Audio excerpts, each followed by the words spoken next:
In today's video, I'm going to teach you how to use large function in Excel. If you ever need to find the highest, second highest, or third highest number in a list, like top scores, best monthly sales, or largest expenses, the large function is a fast, reliable way to do it. It returns the kth largest value from a set of numbers, where k is the rank you want.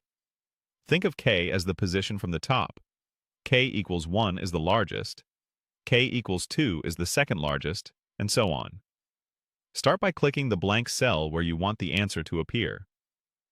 Choosing the destination first helps you stay organized and keeps the result separate from your raw data.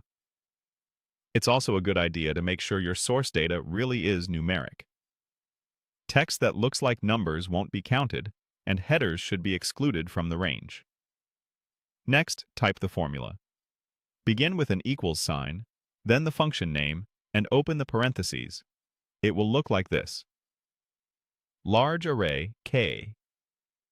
Now select the range that contains your numbers by dragging across those cells, or type the range directly, for example, A2 A100.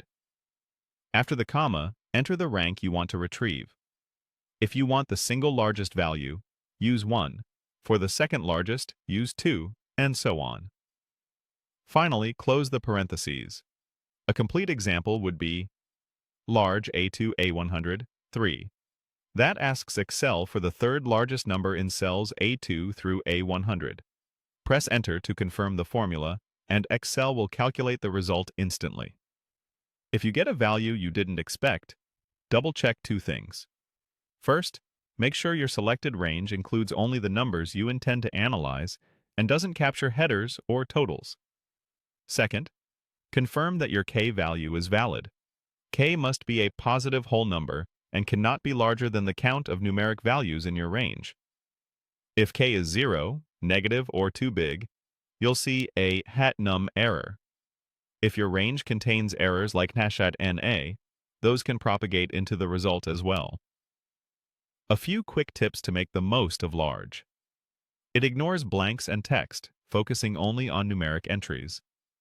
When k is 1, large does the same job as max, but large remains useful when you want the second, third, or any other ranked result. If your dataset changes over time, the formula automatically updates as long as your selected range includes the new numbers. That's all you need to confidently use large in Excel. Choose your result cell, type the formula with your range and rank, and press Enter.